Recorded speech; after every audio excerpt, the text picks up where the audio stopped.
Donc,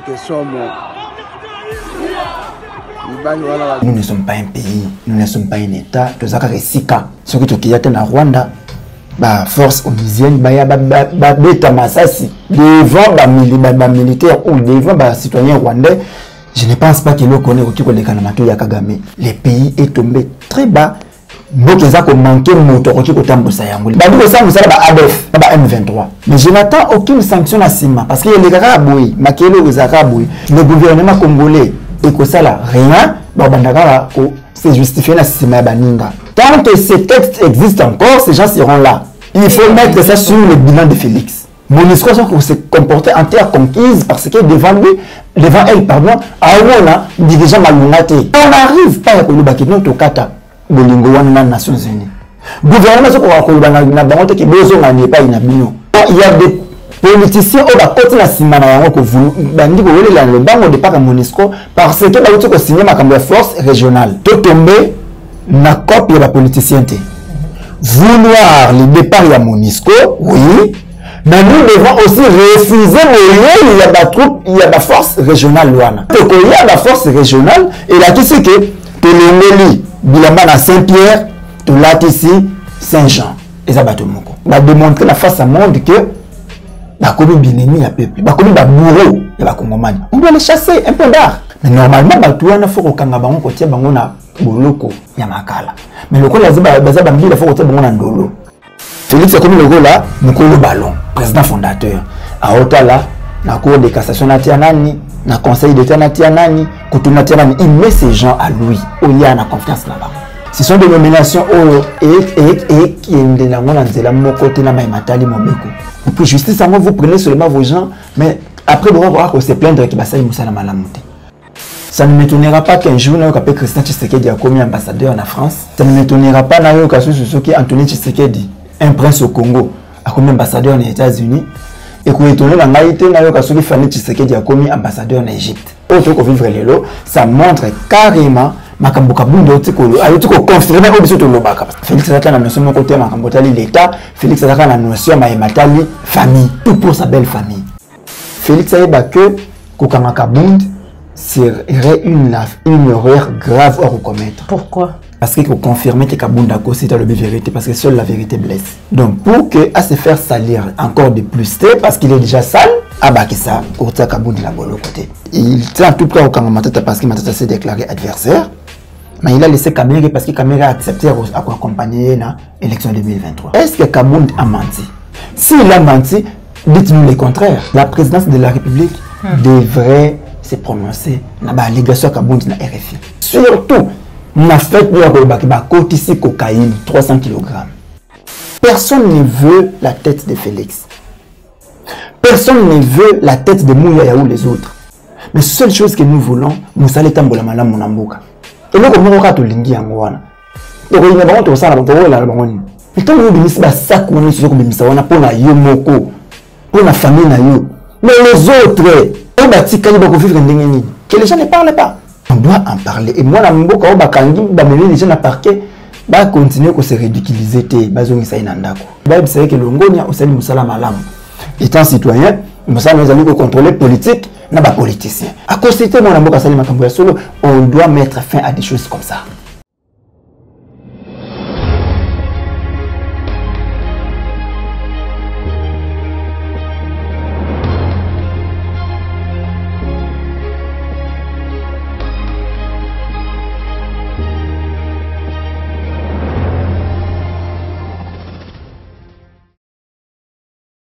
Bande Gomanandi à Plus Clair Télévision, la chaîne de vérité, la chaîne plus information réelle, en beauté la bino, vous allez mêler Baïbosu, Libakou, Yakolanda Busson, Kolomalilo.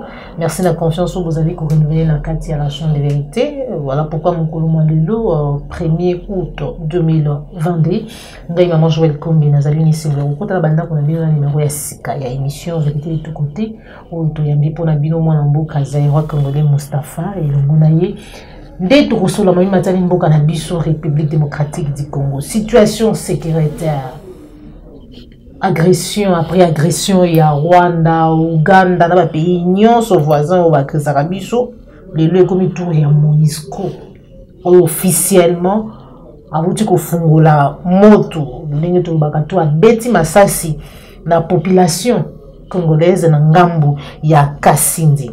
Déjà ba déclaration ezali ko salama to moni mwana mboka Martin Fayulu ko tweeter to moni mwana mboka Mike Mukeba ipe ko tweeter ebele ba congolais bazali ko tweeter lelo République démocratique du Congo azali sous respecté te pa ba partenaire na ye kasi to ko zo réaction pe mwana mboka Zaïwa congolais Mustafa na kati émission na biso to ko lobela ba nomination et ko salama na conseil d'état pe na cour de cassation réaction na ye face na ba nomination na masolo misusu e mazali ko lekana pe ko lobama na kati mboka na biso République démocratique du Congo mwana mboka Zaïwa congolais Mustafa Mbuti na ye Mbote Mama Joël Kombe mbote na bakongomani nyonso banda na kati ya mboka et surtout ba obaza na kati ya fin fond ya République et surtout bande ko na biso baza na ngambo ya est encore na kati ya Beni Kasindi Butembo kulwa batela bango bande ko na biso bazali na Loja bazali na Yakoma ou bazali na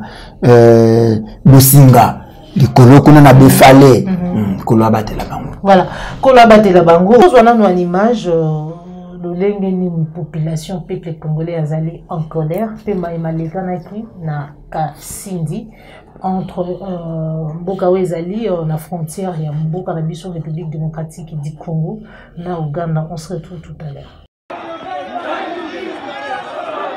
On a grève bandé. Grève mati, ba jeune ba jo mata déjà. Oui, baquer à Monisco, donc il y a toujours lundi déjà tous allés donc ils sont morts. Ils vont voir la journée matin. Oui, baquer à Monisco. Oui, c'est bêtise.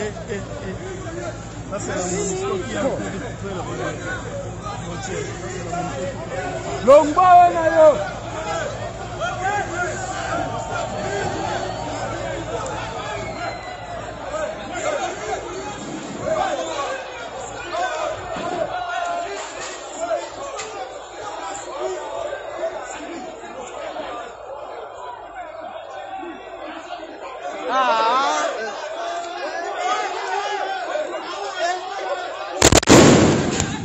Ya solo. Obeti mbuma.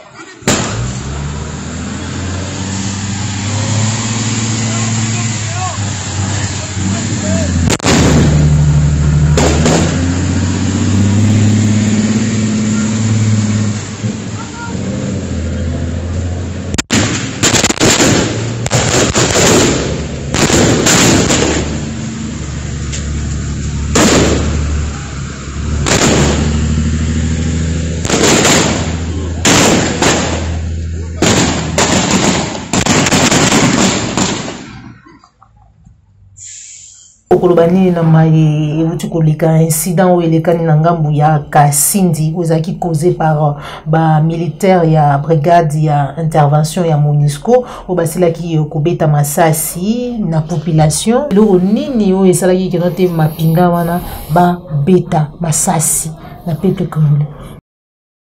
Malaki sika po to test na to ko tombola mikolo to lekake nous sommes un endroit. Un endroit, qu'est-ce que ça veut dire? C'est-à-dire que nous ne sommes pas un pays, nous ne sommes pas un État. Nous sommes un Sika. Moni baba Sika moko bozaka kuna. Donc bakolo na ba na raté. Moto na moto wakili ko pe ko sala loi na yekuna na Sika wana.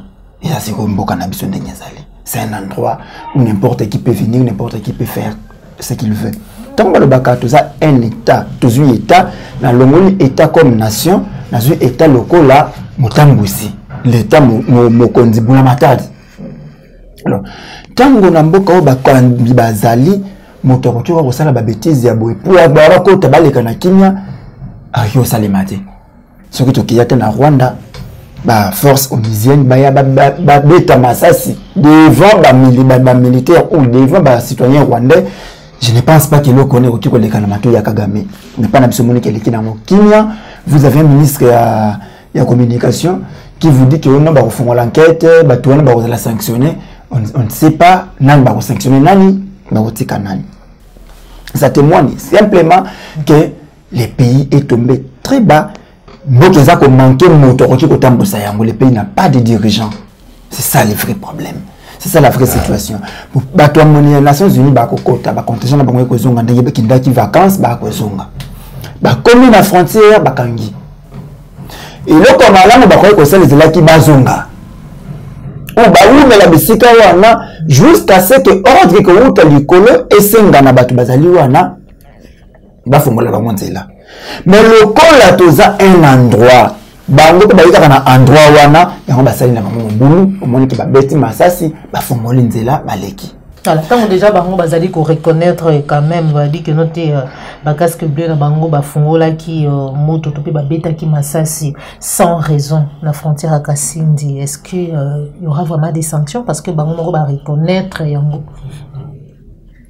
Bango moko ba bi qu'il y avait pas de raison il y a beta masasi. Mais ba beti quand même masasi.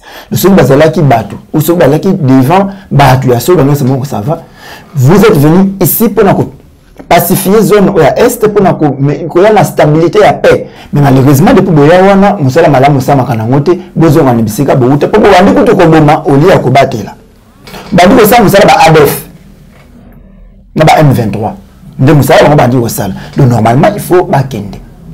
Mais je n'attends aucune sanction à Sima parce qu'il y a les Karaboui, Makelo les Karaboui. Nous allons parler, écrire dans les réseaux sociaux, le gouvernement congolais et que ça là rien. C'est justifié la Sima Baninga. Ça va passer comme ça. Et nous, comme nous, on n'attendait rien. Même ces sanctions, on va les royautés. Cette MONUSCO, cette mission, on vivre dans la terre conquise. Pour tous les gens, tu as qui les conquêtes, tu récupérer ma belle, c'est fini. C'est un endroit, tu vas parler na bango. M23 du Bunagandat. Bango, ici là. Vous n'avez union de compte à rendre à personne. Ça montre yango lelo que maintenant tu vois que tu bandika ndinga kasuda mo bomeli masanga lango na kisasa bandu te masasi likolo. Papa. Le but de mon essence c'est nduki na balabala. Basali rien. C'est la même chose. Le bazana bango na mabele na bango terre conquise. Vous ne les ferez rien. Tout ça bango rien. Et quand je dis tout ça la bango rien là, faut pas voir la population. Parce que la population est subissée à un texte où les dirigeants va signer. Vous vous levez matin, midi, soir, vous criez. Tant que ces textes existent encore, ces gens seront là. Est-ce qu'il y a une responsabilité? Il faut mettre ça sur le bilan de Félix. Vous n'allez pas chercher loin. Ils ont un bilan à Félix. Ils ont un bilan à Félix. Oui. MONUSCO a bomi parce que c'est à ça qu'on s'est retrouvé devant le leadership faible. MONUSCO s'est comporté en terre conquise parce que devant elle, pardon, Aouana, dirigeant Malunate. C'est pourquoi on s'est pas dit le Corona.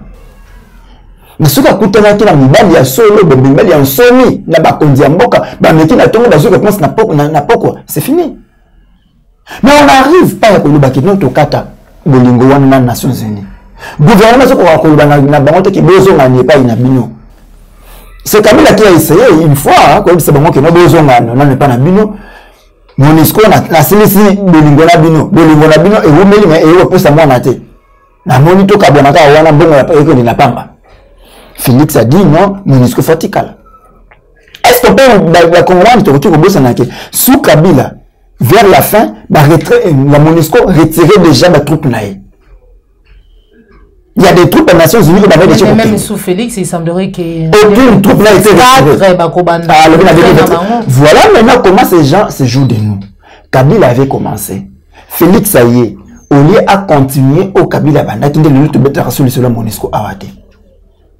Mais non, Kabila n'a pas gagné les Nations Unies parce qu'on a retriché une élection. Mais il est arrivé, la même personne qui a dit qu'il va retricher une élection, c'est lui qui a gagné. C'est l'Ombango, la PCI pouvoir.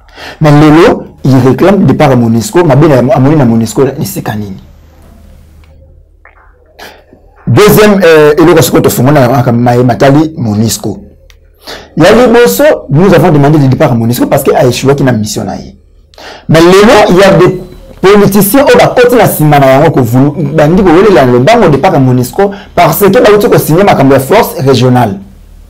Force régionale ko yawana etombe samina ba Rwandais, ba Ougandais, ba Burundais, ba Sud-Soudanais, ba Kenyans, ba Tanzaniens. Or, na kati ba contingent Nations Unies, il y a déjà des Tanzaniens na est wana. Donc la monnaie ba Tanzanie ba ko ba mibale ba dolia mingi. Alors biso Rwanda tozoya, Uganda zoya, Tanzania les kambisote. Comme ça tambelo ngola ba MONUSCO wana, biso to ya ko tseko imposer ba force na biso. To tomber na copie de la politicien. Vouloir le départ de MONUSCO, oui, mais nous devons aussi refuser il y a des troupes, il y a des forces régionales. Pour être qu'il y a des forces régionales, et là, tu sais que tu l'as Bilamba à Saint-Pierre, tu l'as ici Saint-Jean, et ça va tout le monde.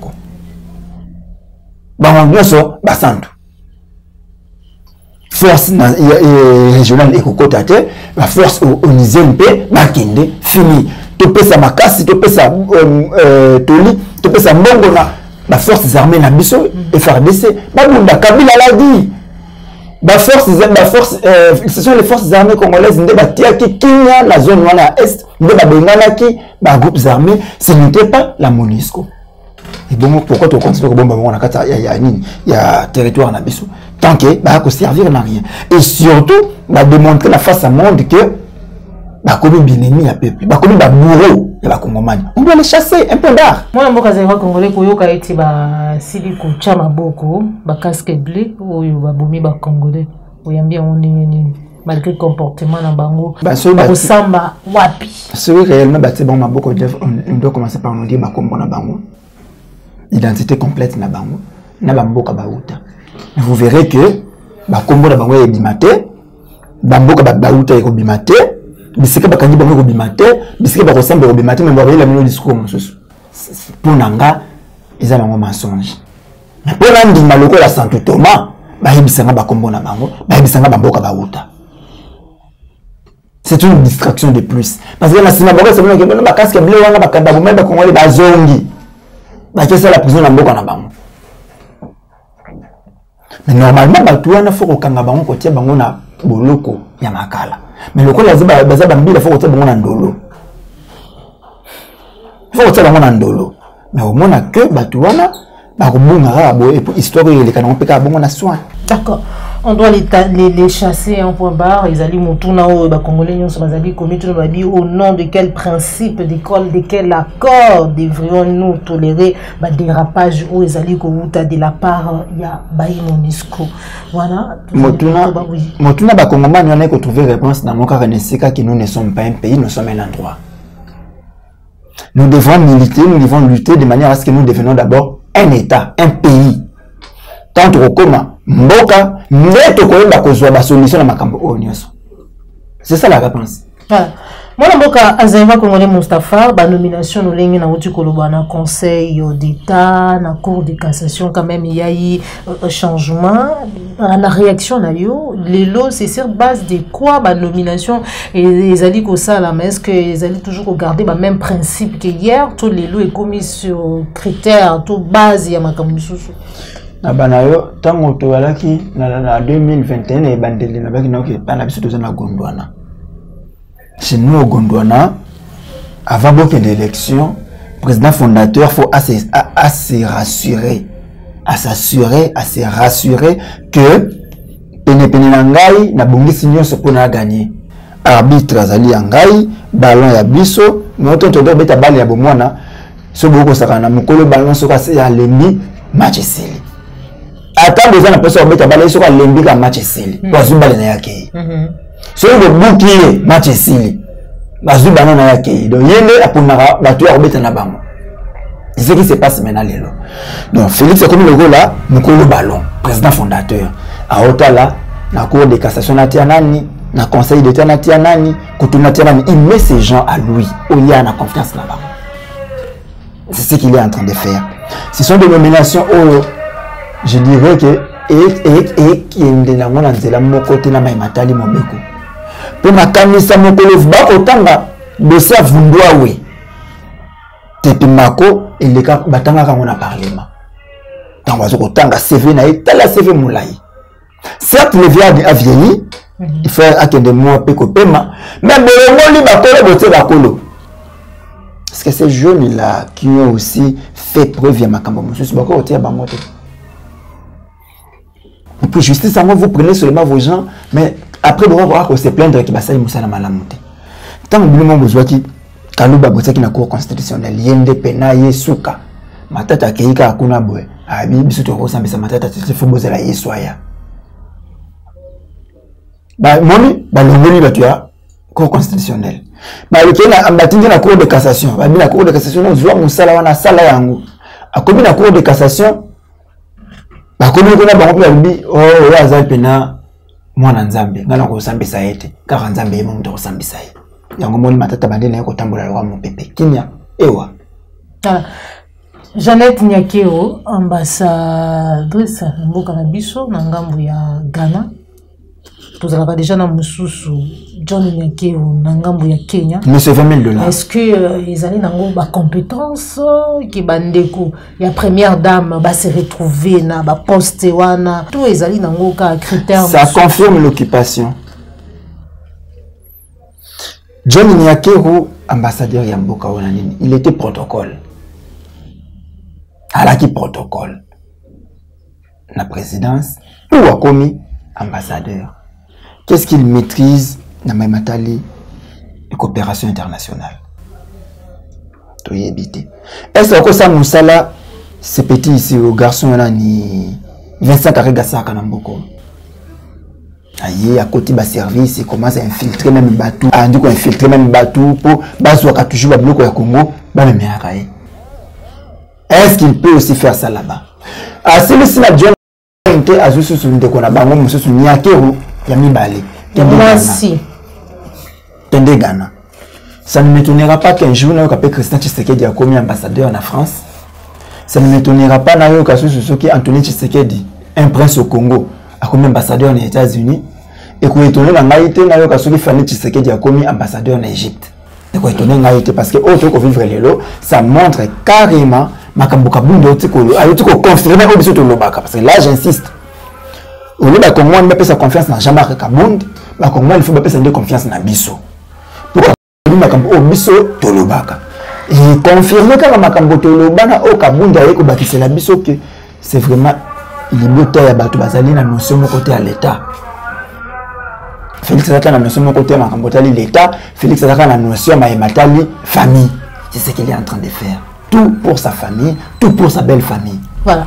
Moi, je suis congolais, autant que tout à l'heure, qui m'a tête en pognon, ce premier ministre, Rakotambola Naelilo, partout, on dirait la kimia makasi, parce que ni cour constitutionnel, ni cour de cassation, on y a son moto, bateau, bakuki, ko sambisaye bazalité, à ça des meetings, na yé ngambu ya kindu, la fief na yé, population aye, habillé dirant, topé pendant gestion na yé, atikala ko yiba, ata un franc, il y a Congolais, Tomisolo, il y a l'État, et que à tous les peuples, ceux qui sont d'accord, l'adhésion, tous ceux qui ont adhéré à l'union sacrée, peuple à l'obité, mais cassi. Non, soit on a poursuivre toujours pour le dossier à Bokangalonzo, non, il a été dans le moto Yabakan.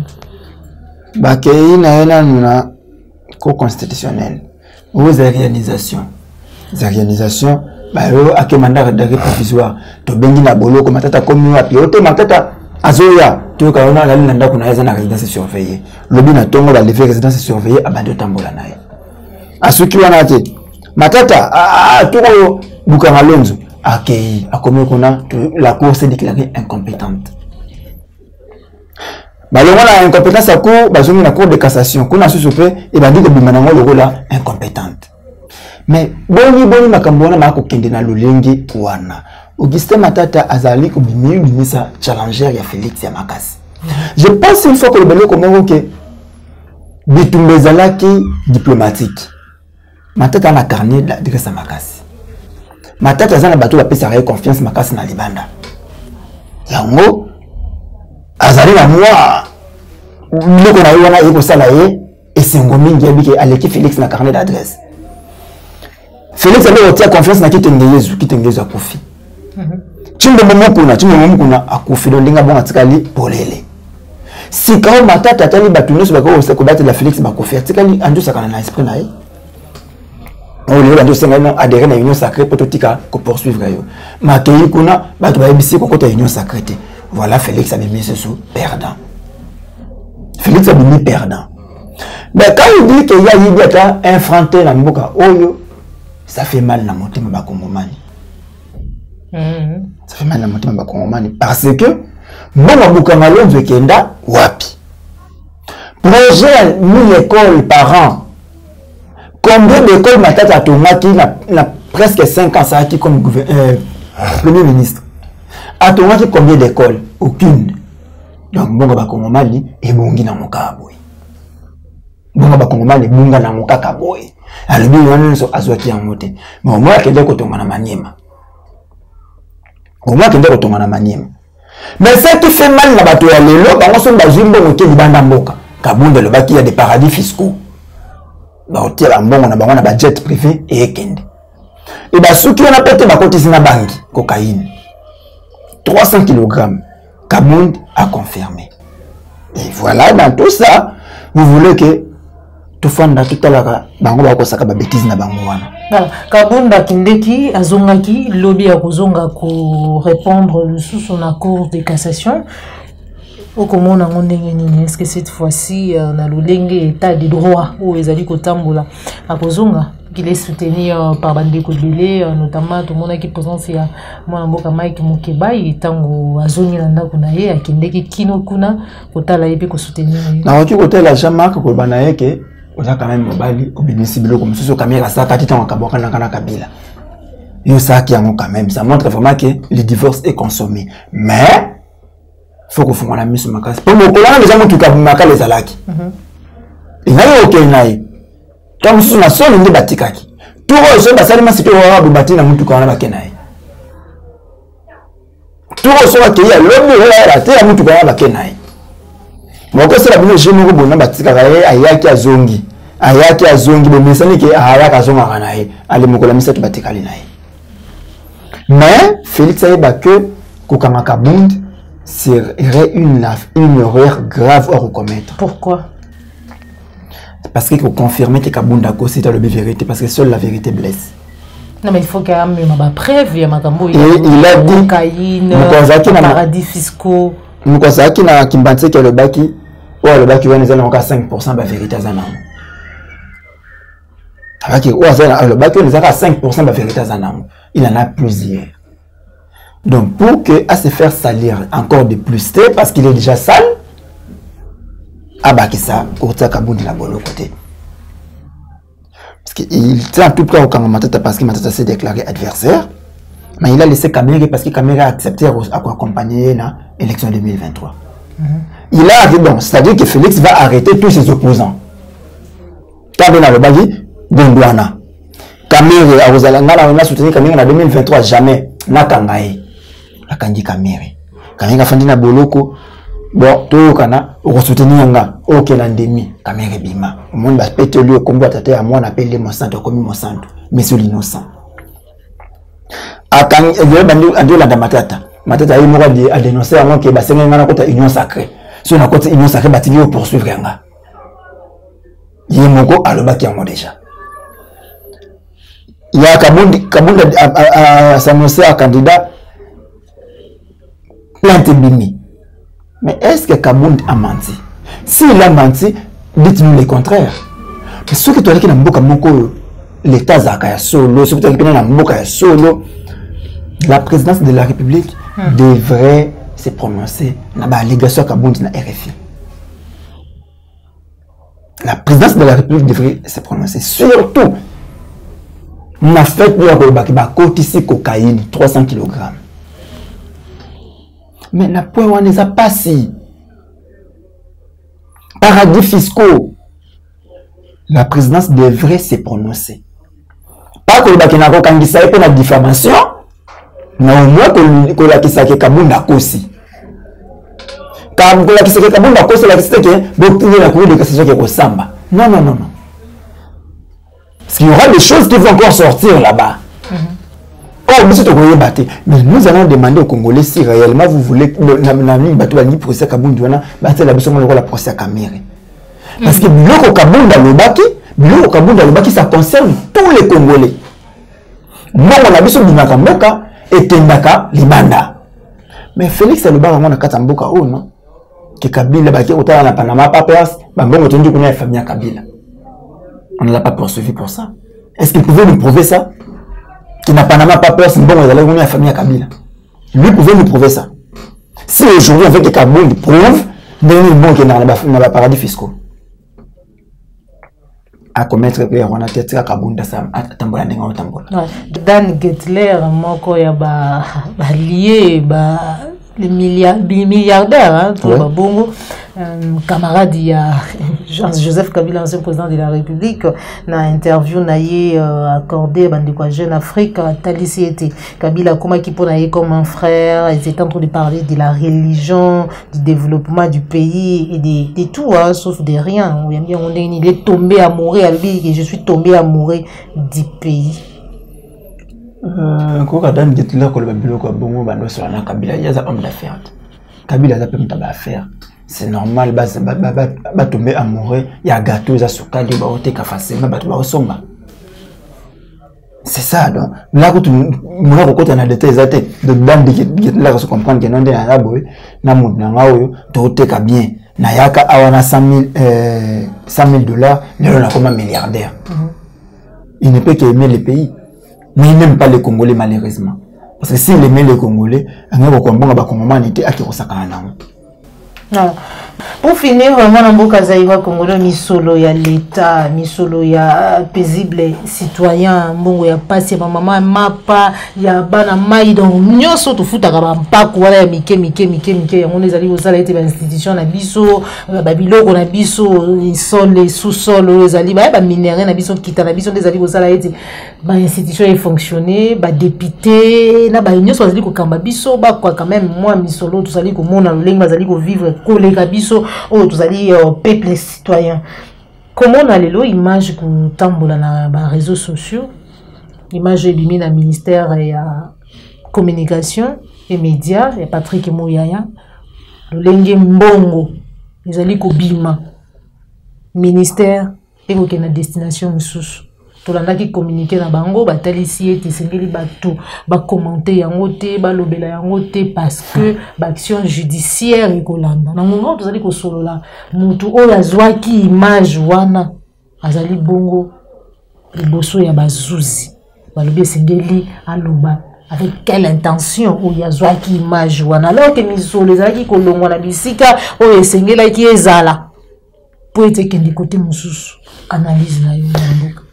Ce qui est une intention sur la vidéo, c'est une intention de bêta. Il y a démanteler réseau moko ezali wana pona ko saper image ya gouvernement action gouvernementale côté ya média. Action gouvernementale ça ko zombongo na saki ko bimisango bongo. C'est ça l'action gouvernementale. Action gouvernementale ça ko zo ba kongoma musu ba futamite. Bozumbongo ya gouvernement e ko tambola boye. Yango desemo.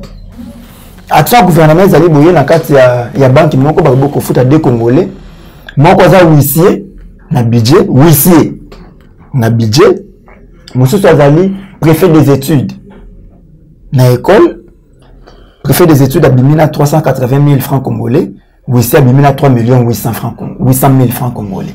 C'est ça l'action gouvernementale l'autre bête la maboko. Intention moko mona mboka filma ki yango zaki na ko informer ba kongomani ke bozala ko fongoma mbongo na bino et otambola partout. Personne ne veut la tête de Félix. Personne ne veut la tête de Mouyaya ou les autres. Mais seule chose que nous voulons, nous allons tambola malamu na mboka. Et loko moko ka to lingi yango wana. To ko ina bango to sala bango la bango ni. To lingi kaka te congolais azala pe bien. Mais tant que bimisi ba sakoni so ko bimisa wana pona yo moko. Pona famille na yo. Mais les autres, bah bati kani ba ko vivre ndenge nini. Mbongo l'état biso so vivre na o yango wana. Ba pa ko to ko futa bato bapaya bakotie batv na bango pai na biso awa lokola babiloko ba Star Time ba Canal Plus banani bambongo bakofutaka mpe na time na compte ya média bino biloko kwa pote bakongomani nyonso balia bakongomani nde batiaka mbongo kuna bino to ndo otambusanga ya bino ekomi ya bino moko bolia ya bino moko que les gens ne parlent pas. Nous devons en parler pour ceux qui te lobeli yango te ekotika la bongo. On doit en parler. Et moi, la mboka bakangi bameli les gens na parquet ba continuer ko se ridiculiser te bazongisa inandako. Bazongisa inandako ba bisa ke longonia osali musala malamu. Étant citoyen, musala nous allons contrôler politique na ba politicien. Ba tu bako bimisa mbonga mboka na mboka onandako okangia ngona no photo. Comme ça, les gens qui devraient se justifier, c'est plutôt bakolo mongwana, ba tu bako réclamer bakolo mongwana. C'est à eux de se justifier. Pourquoi mbongo na bako bimana ba pesa ki bongo eko kende wapi? Poto yebi ke mbongo l'État et fondaka na banque. Si que bela mbongo na ko bimana ministère et wuti wapi? C'est ça le problème. Le s'il y a des gens qui devraient répondre aux questions, ils allaient bateau bazali na kati ya ministère. Et non, moi na mboka wana. Poto ya mona ki mbongo zo bima, ametuni, mbongo bele loko za pa na biso awala lolenge boni. Poto mbongo ya l'État za kana poste. Mbongo ya l'État za kana banque. À constater mon amour Salima Kamboya Solo, on doit mettre fin à des choses comme ça. D'accord. Sauf à prévenir, le lundi 1er août 2022, président de la République à Kopesa, Mamituka, topé la véhicule, là-bas, professeur émérite, il y a enseignement supérieur et universitaire. Après Kopesa va député, le sénateur va palissade, cette fois-ci, vient les tours, il y a un professeur émérite en réaction là-haut. Professeur émérite. C'est attendre que ça va sauter. Mais tant que ça va sauter, il mérite. PE. Il mérite dans la classe. PO, ça encore dans la classe. Mais il mérite. Il y a un comme un consultant. Tu peux être dans ce pays, ma casse, c'est encore en fonction. Na unité de grève bandaki. Bazo se na kuna moyo nzanza kendena no pokuna azoki mbongo na bana la caisse bazo misate. Au lieu de traiter les affaires comme ça, lui va dans les jeeps.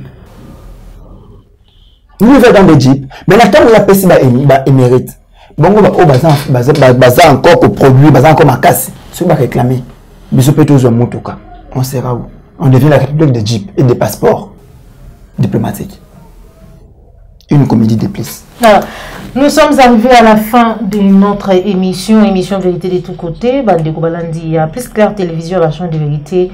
Tous allez qui ne s'engoye à quoi pour la bino moi n'amboka Zaïwa Congolais Mustafa et le monaye de tout solo là qui m'a mis matali mboka na biso République démocratique du Congo. Mais tous les allez qui vont bien les allez qui aillent de tout côté ni bon bala sima. Ce qui colle à télévision mais kasi yamboto kabonai complètement na katia plateau na biso et émission Vérité de tous côtés. Tout raison que ça m'a lobé pas moi n'amboka Zaïwa Congolais Mustafa ni oui kolobana ba union so bazuli baku ya kolanda yo nini ba oui ko retenir en rapport à l'émission émission moko mayo pour numéro de téléphone Matundo Mingi dans plus 243 89 92 31 570 89 92 31 570 et loko ya na kota na makasa encore na makambo ya mito kama tali ba professeur ba kozwa combien un professeur congolais ne gagne que $1000.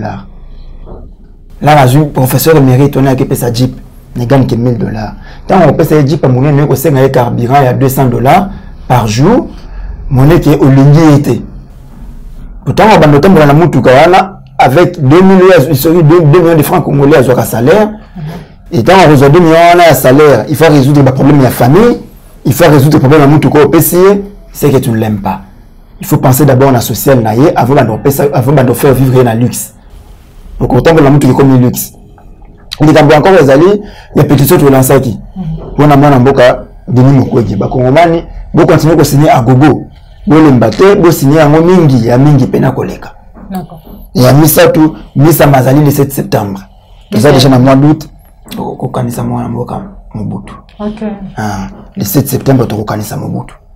Ok. 25 ans après, Bakongomani Bakanisi Jesus. Tokolelaï. Matondo mingi. Matondo mingi mwana mboka Zaïra Congolais Moustapha pour nous répondre à l'invitation à Bisso pour le mois de l'eau. Matondo na papa la yombo zoma kisima caméra cordo pima fuiku Joël Gonago chasseur d'images na bosanti Christian Mopati le référendum papa Laurent Bo papa Laurent Bongonza économique sanal papa Simon Bionco Félix Mbatika depuis Londres na baignon so vous allez soutenir Plus Clair Télévision de près ou de loin papa Jean Benza de Tokutani Bongo sur une combat télévision au revoir.